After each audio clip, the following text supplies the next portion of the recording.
Hey there, guys. Alright, today we are back with some more of the Great War. We're on to week 59. The Socialists call for peace, but the plans do not. And by plans, they mean the Tsar and the ruling class of Russia.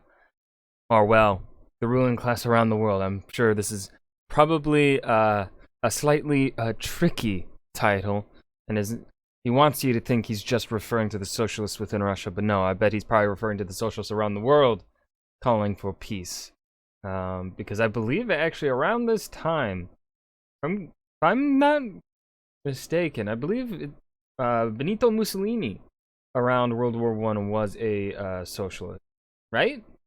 Am I remembering things correctly? I don't know. But before we dive in, make sure you go and check out the links in the description box below. I would love it if you joined the Discord and followed me over at Twitch. Why does my lighting feel like it's brighter than usual? Or are my eyes fucking with me and being more sensitive? Whatever. Let's dive in. We've watched the war in the skies as it's grown ever larger, and with it has grown the need for defense from it. Something to protect the troops and the public at home from death from above. The need for anti-aircraft weaponry. Oh, we're getting our first AA weapons? I'm Indy Nidell. Welcome to the Great War. Last week, Tsar Nicholas dismissed Grand Duke Nikolai Nikolaevich as commander-in-chief. Nikolai Nikolaevich? My dogs are barking. Okay, I think he's done. Nope, not done barking yet. Okay, he's done now. Nikolai Nikolaevich? That's a stupid name. Chief of the Russian armies, and personally replaced him. Russia also lost the fortress of Grodno to the Germans, the last great Russian European fortress, and the French High Command was making preparations for a massive offensive that would soon be unleashed against the Germans on the Western Front. Here's what happened next. On September 5th, 1915, Tsar Nicholas wrote, "Today, I have taken supreme command of all the forces of the sea and land armies operating in the theater of war. With firm faith in the clemency of God, and with unshakable assurance in final victory, we shall fulfill our sacred duty to defend our country to the last. We will not dishonor the Russian land." In doing so, he officially and formally took command of the Russian armies, finishing what he'd begun last week. Russian Prime Minister What kind of Those are some serious goddamn mutton chops, my dude. Ivan Goremykin pointed out the harsh reality of the Tsar attempting to combine civil administration and military command, and that the Tsar was taking a big gamble by taking full responsibility during a period of heavy setbacks. He thought the Tsar's lack of military knowledge or experience would worsen an already difficult and clear political misunderstandings as well. Situation. The Grand Duke's big worry was a different one, that the more the Tsar stayed away from Petrograd, the Russian capital, the more Rasputin, the Russian mystic who was close with both Tsar and Tsarina, would work his influence on Russian state affairs. It is indeed true that Rasputin and the Tsarina were pretty much the only people who encouraged the Tsar to take personal command of the army. Actually, all of the Russian ministers threatened to resign over this decision, and Vasily Maklakov, a Russian lawyer and liberal orator, published his famous article that described Russia as a vehicle with no brakes, driven along a narrow mountain path by a mad chauffeur. Oh, God. That may have been an apt description, for the Great Russian Retreat was in full swing, and in the north, the Germans were closing in on Vilna, or Vilnius, the greatest city in the Western Russian Empire now that Warsaw had fallen. Thing is, the retreat wasn't merely running away. Russia was intentionally shortening the front by hundreds of miles so that the army could be reinforced at strategic points and successfully counterattack, which it did on the 8th at Tarnopol and Terabovlia, taking 8,000 prisoners and a further 5,000 the following day. But morale in the army was at a new low, and many Russians were demanding peace. Well, not just Russians. From September 5th to 12th, an international socialist conference was held in Zimmerwald, Switzerland. The Russian delegates included both Bolshevik leader Vladimir Lenin and Menshevik leader Leon Trotsky. Never heard of them. They must be unimportant to history. Don't think they do anything cool or anything. The conference put out a manifesto that not only demanded immediate peace, but a civil war between the classes throughout Europe. The British public was also demanding something, though, something not peaceful. See, on September 7th, a Zeppelin raid on the English coast caused 50 casualties, with 7 killed. And the following day, a raid on London killed 22, wounded 86, and started a large fire. Londoners demanded some sort of anti-aircraft defense system. General Henry Rawlinson was sent to Paris, where the chief of the French General Staff, General Maurice Pellet, gave the British a French 75mm autocannon that was mounted on an armored car. In 2 days, it was in London, and the British promptly ordered 30 more. Eventually, anti-aircraft barrages were in place all over London, so incoming Zeppelins and planes could be tracked from barrage to barrage.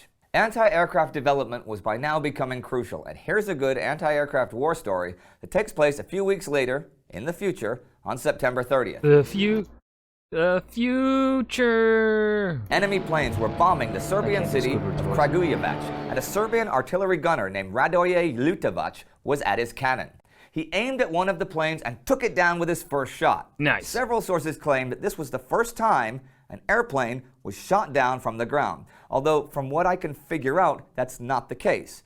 On September 23, 1914, for example, Lieutenant O. Hogg and his gun team reportedly shot down an enemy aircraft after firing 75 rounds at it. Still though, that was a heck of an achievement for Lutovac, and he was awarded the Order of Karageorgi with golden swords. Speaking of the Balkan theater of operations, it had been quiet most of the year, but that would soon change. Okay, just after the Second Balkan War in 1913, Macedonian territory that had briefly belonged to Bulgaria had gone to Greece and Serbia. Bulgaria wanted it back. Now, the Allies had relations with Greece, and Serbia was an ally, so they weren't going to be much help, but the Central Powers could. And Bulgaria had been in talks with them over the summer, and this week, on September 6th, new treaties were signed. Bulgaria would get a financial subsidy and future territory at Serbian expense, but more to the point, Bulgaria agreed to go to war with Serbia within 30 days. The war was going to get even larger. This campaign was to be together with Germany and Austria-Hungary, and it was designed decisively to defeat the Serbian army and to open communications with Istanbul via Belgrade and Sofia. Bulgaria was, of course, concerned by Austria-Hungary being defeated repeatedly in Serbia last year. So a condition was that the Central Powers attack Serbia from the north first, and that it be done under German, not Austrian command. So German Army Chief of Staff Erich von Falkenhayn turned to General August von Mackensen, the guy who conducted the Gorlice-Tarnov offensive that crushed the Russians, and gave him the Serbian job. He began to put together an army. Now, this was actually a return to Falkenhayn's original plan for the war in the East. The Ottoman and Austro-Hungarian empires did not really prioritize Serbia, figuring that winning against Russia would settle the Balkans. Falkenhayn turned that upside down, contending that if they overran Serbia, Russia would have no foothold in the Balkans at all, and that would be one reason for peace. Another... Well, also, you'd clear up... If you can handle Serbia, get them out of the war, you're clearing up the troops that you have in the Serbian front. Would be that an overland route from Berlin to Constantinople would be open. Germany could then equip the Ottomans, finish off the Allies at Gallipoli, and take the offensive against the British in the Middle East. And Russian hopes of being supplied via the Black Sea would be dashed. Big plans, Herr von Falkenhayn. But he wasn't the only one with big plans.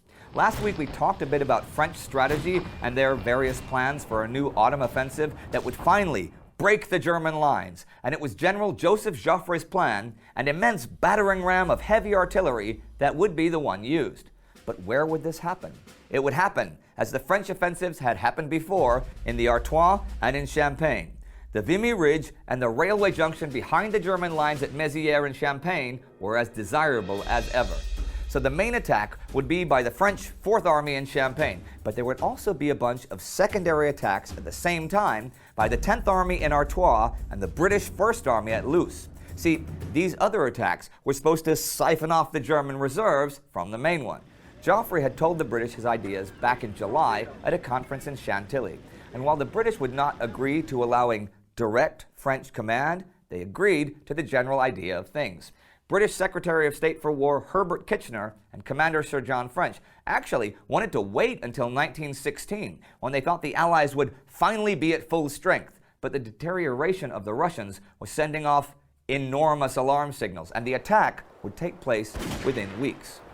So this week was a big week of planning. The Balkans were going to heat up. Britain was going to defend its skies, the Tsar was going to save the Russian army, and the French and British were going to hammer the Germans. But in real terms, this was a week of constant artillery barrages in the west, action on the English coast, and successful Russian attacks on the Eastern Front. As far to the north, the Germans neared another great prize. You know, Lenin and Trotsky weren't the only ones in Switzerland. A few days after the conference ended, Albert Einstein was there visiting the Swiss pacifist Roman Roland. Roland's diary notes that Einstein saw no speedy end to the war. The victories over Russia have revived German arrogance and appetite. Their admiration of and belief in force, their firm determination to conquer and annex territories are everywhere apparent. Einstein felt that the government was actually more moderate than the people, and that the big banks, industries, and corporations are all powerful, and the Kaiser was merely the tool of big business and the officers. So despite anyone's efforts, there wasn't going to be any peace. There was just going to be more and more killing on land, in the skies, at sea, beneath the sea, beneath the ground, on battlefields, in prison camps, and even at home. And for what? I don't know. Actually, almost a year ago, the Russians were very much moving forwards, and everybody was really afraid of the Russian war machine. You can check out our Oh my god, has it been a year since that? episode from week 9 right here. Has it really been that long since Russia was dominating? Anyways, that was the Great War, week 59. The Socialists call for The Socialists call for peace, but the plans do not. This was one of the slower episodes where things are getting set up, plans are being put into motion, but no plans are being committed yet. Being all set up right now. So I hope you guys enjoyed. Remember to hit that like button and subscribe for more. I'll see you guys in the next video. Peace.